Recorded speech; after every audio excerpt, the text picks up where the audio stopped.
Regardez les images de Kharkiv. C'est là où prétendent les Russes, des combattants français auraient été tués dans leur langage. Ce sont des mercenaires. Nous avons en direct Pierre. Bonsoir Pierre, merci beaucoup d'être avec nous en direct. Bonsoir. Merci beaucoup. Alors, on va voir aussi votre vraie image. Ça, c'est une des photos que vous nous avez envoyées. Vous êtes avec nous en direct. Un mot d'abord sur ce qui s'est passé là à Kharkiv, quand les Russes prétendent. Alors, il y a eu des bombardements, c'est sûr, mais que des Français sont morts. Qu'en est-il? Non, mais ça, c'est de la pure propagande. Quand ils ont fait cette frappe, c'était le soir du 16, je crois. C'était dans le centre de Kharkiv, sur un immeuble d'habitation qui abritait des civils, des habitants de Kharkiv. Voilà, dans les derniers décomptes des services de secours, il y a eu 19 blessés, tous des civils. Et il n'y a eu aucun combattant, que ce soit ukrainien ou étranger, qui a été tué ou blessé, et aucun Français. Les quelques Français qui peuvent être sur place, en général, je suis en lien avec eux. Personne n'a jamais entendu parler de Français qui ont été tués. Et puis de toute façon, tout ça s'inscrit dans la continuité de ce qu'ils font depuis des semaines. Kharkiv subit des frappes de missiles dans le centre, comme voilà, un rythme bien plus soutenu que ça a été le cas pendant un moment. Et à chaque fois, les Russes prétendent avoir tué des dizaines de combattants, et notamment des mercenaires étrangers, parce que c'est un point majeur de leur propagande. Vous me disiez, vous avez reçu quantité d'appels évidemment de familles, d'amis de France disant mais enfin qu'en est-il, est-ce que tu es vivant, etc. En réalité, là, en l'état de tout ce qu'on a, ce sont de fausses nouvelles. Oui, bien sûr. Bah, ça m'a un peu. Alors bon, recevoir des appels de gens qui s'inquiètent pour vous, finalement, on peut pas leur reprocher. Mais par contre, ce qui est un peu fatigant, c'est que les médias français aient repris immédiatement, sans recul, le communiqué du ministère de la Défense russe. Voilà, sans vérifier au préalable, sans essayer de chercher des informations sur place. Et voilà, une fois que ça a été diffusé, la confusion est là, et le but de la propagande russe est déjà atteint en quelque sorte. On peut vérifier l'information 4 jours après. Le mal est déjà fait. Donc ça, c'est un peu dommage. Si je peux me permettre, chacun défend sa maison. Si je peux me permettre, Xavier Titelman, que vous connaissez bien, enfin qui connaît beaucoup de combattants sur place, a été parmi les premiers à dire ici que rien absolument ne corroborait la version des Russes, et nous avons bien insisté là-dessus. Pourquoi? Tout à fait, et c'est très bien de lui avoir donné la parole. Pourquoi cette obsession? Pourquoi cette obsession des Russes sur le sujet? Comment est-ce que vous comprenez le fait, on va en reparler dans un instant, convocation d'ambassadeurs, ils insistent, ils réagissent encore aux déclarations de M. Lecornu hier soir sur notre antenne, ils ont l'air obsédés par les combattants. Il y a des combattants français, c'est tout à votre honneur de peser dans cette guerre, mais enfin, quelques combattants, c'est pas ça qui change le cours de la guerre générale. Pourquoi sont-ils à ce point obsédés par vous? Je crois que c'est important pour eux de faire croire et de se faire croire eux-mêmes qu'ils ne combattent pas l'armée ukrainienne et qu'ils ne sont pas mis en échec par l'armée ukrainienne, l'armée d'un pays dont ils passent leur temps à dire qu'il n'existe pas en tant que nation, et qui passent leur temps à mépriser, à rabaisser. Voilà, je pense que c'est important pour eux de se raconter qu'ils sont en guerre contre les forces de l'OTAN, de l'Occident, contre des dizaines de milliers de combattants étrangers. Et c'est extrêmement important pour eux de vendre ça à leur population. Il y avait une interview du chef du renseignement militaire ukrainien la semaine dernière dans Le Monde. Et dans cette interview, il dit lui-même qu'ils interceptent souvent, ces services interceptent des rapports de renseignement russes qui expliquent, donc c'est pas de la propagande, c'est pas de la communication, c'est vraiment des rapports internes de l'armée russe qui expliquent qu'à chaque frappe de missile, ils tuent des dizaines de mercenaires étrangers. Et donc c'est ce qu'ils se font croire eux-mêmes, qu'ils sont en guerre en réalité contre l'OTAN et l'Occident. Restez avec nous, s'il vous plaît, Pierre. Deux militaires français sont avec nous. C'est Pierre Deyon qui reste avec nous, et aussi le général Trinquant. Bonsoir, mon général. Bonsoir. Un regard d'abord sur ce que fait ici le combattant français. Pierre, tout à l'heure, Pierre Deyon il faisait la comparaison avec les brigades internationales au temps de la guerre d'Espagne. Oui, tout à fait. Dès que la guerre a commencé, il y a presque 2 ans, je me souviens d'avoir été appelé par un certain nombre de Français qui partaient. qui cherchaient de l'équipement, qui cherchaient, etc., et qui partaient. Ça a été un mouvement assez rapide. Alors aujourd'hui, au bout de 2 ans, je ne sais pas combien reste. J'espère que pas trop ont été tués. Mais il y en a qui sont repartis, il y en a d'autres qui sont présents, on en entend un là. Oui, c'est un peu le mouvement des brigades internationales, c'est-à-dire aller défendre une cause à titre individuel, on le rappelle. Hein. Et donc, c'est vrai que les Russes, eux, cherchent à faire croire que c'est l'Occident qui est face à eux. Voilà. Alors Pierre, on voit là, on voit une photo qu'on comprenne bien. Là, vous êtes avec nous en direct, vous êtes par Skype. Alors, on a serré le cadre. Je ne sais pas si on peut mettre le cadre de vous pour ne pas vous reconnaître, parce qu'évidemment, on respecte votre anonymat. Vous nous avez envoyé plusieurs photos de vous pour qu'on repère aussi qu'on comprenne quand vous êtes en situation de combat. Expliquez-nous votre parcours.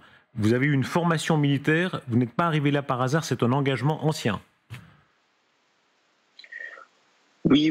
J'avais une formation militaire en France, même si j'ai quand même fait la majorité de ma carrière dans le civil. Donc j'étais civil quand la guerre en Ukraine a éclaté. L'Ukraine, c'est un pays que je connaissais déjà avant que la guerre éclate. Voilà, j'ai des liens personnels. Et donc pour moi, ça a été une évidence quand la guerre a éclaté, de me dire qu'il fallait que je vienne faire ma part et aider un pays que je connais, que j'aime, et faire face à une agression qui est inacceptable et qu'on ne peut pas laisser gagner.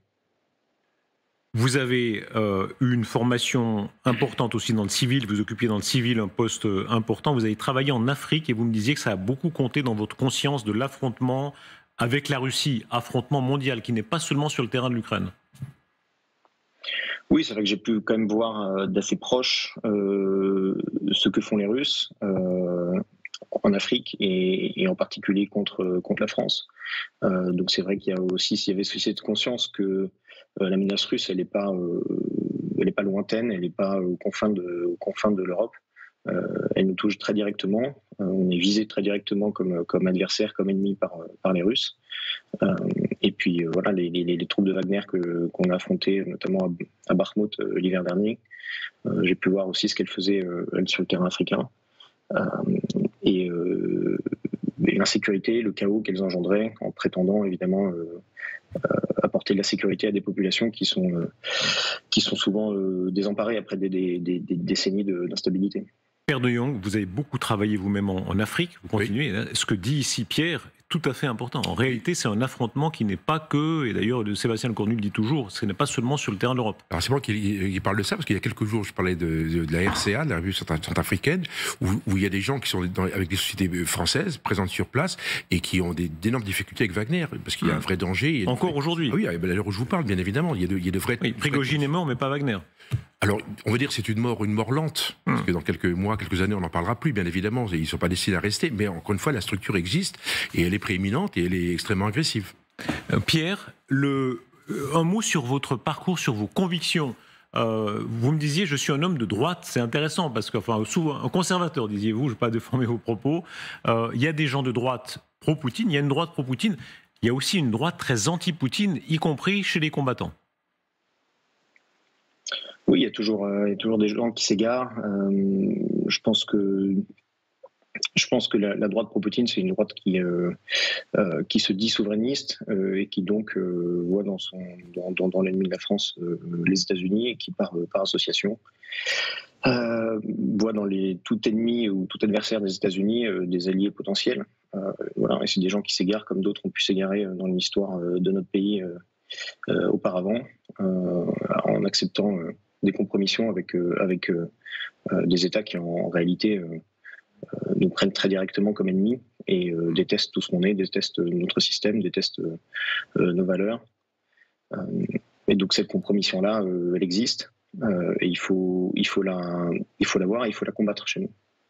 Un mot encore de ce que vous réalisez sur place, hein, pas de livret de secret sur votre nombre exact, etc., mais la contribution au combat que vous amenez aux côtés de vos compagnons d'armes ukrainiens. Écoutez, voilà, les combattants étrangers sont dans différentes unités. Il y a la Légion internationale et ses différentes unités d'ailleurs, qui tous ne font pas exactement la même chose au sein de la Légion internationale. D'autres combattent au sein de brigades ukrainiennes de plus en plus.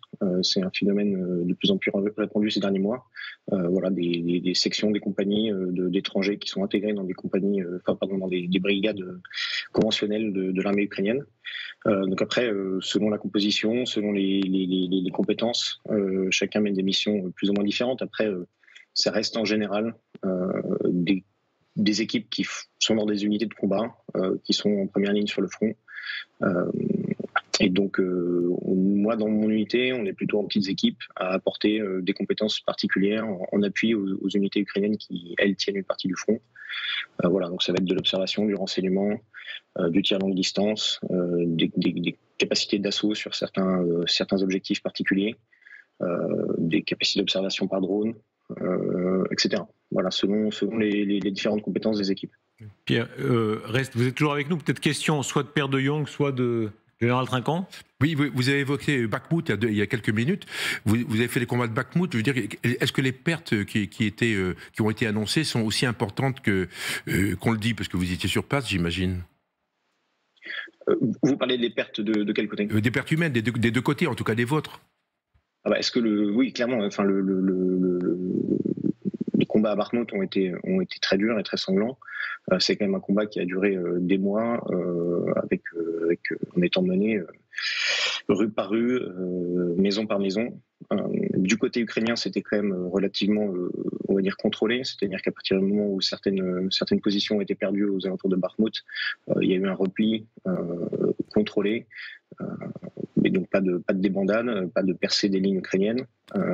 Et de l'autre côté, il y avait quand même des assauts russes qui étaient menés avec des vagues de conscrits qui ont engendré de très lourdes pertes du côté russe. Donc, voilà, la bataille de Bakhmout a quand même été à l'avantage en termes de pertes du côté ukrainien. Et les Russes ont quand même payé un lourd tribut pour pouvoir capturer cette ville. Quel est l'état d'esprit de ce que vous observez des combattants sur le front ukrainien? C'est toujours le même, c'est un état d'esprit combatif. Voilà, il y a des périodes où on peut entendre de la lassitude, on peut entendre de la fatigue, parce qu'on n'a pas forcément les moyens qu'on aimerait, on n'a pas tout le soutien, l'appui en artillerie qu'on aimerait, etc. Et puis de manière générale, ça reste un esprit combatif où on veut continuer à libérer les terres ukrainiennes. Donc aujourd'hui, c'est plus des questions, on va dire, qui ne concernent pas que les combattants ukrainiens qui sont dans les tranchées sur le front, mais qui sont opposés à l'ensemble de la population. C'est-à-dire comment faire en sorte que les hommes qui combattent depuis 2 ans puissent être relevés, puissent avoir le droit à un peu de repos, tout en les remplaçant, c'est-à-dire en mobilisant plus au sein de la population. Et ça, c'est une question majeure qui est en train de se poser. Elle se pose, on va dire, lentement, avec des débats, parce que la société ukrainienne est une société démocratique, contrairement à la Russie. Donc, il ne suffit pas qu'il y ait une personne qui décide de mobiliser des centaines de milliers d'hommes pour que ça se fasse du jour au lendemain. Il faut que ce soit une décision qui soit acceptée par tous. Et c'est en cours. Et je pense que voilà, dans les mois à venir, il y aura un peu plus il y aura un effort supplémentaire qui sera fait pour permettre aux combattants qui font l'effort depuis bientôt 2 ans de pouvoir un peu accéder au repos qu'ils méritent, et puis de manière générale pour augmenter l'effort sur le front, parce qu'il va falloir malheureusement un effort supplémentaire en ressources humaines pour percer les lignes russes et puis libérer les terres ukrainiennes qui sont encore occupées.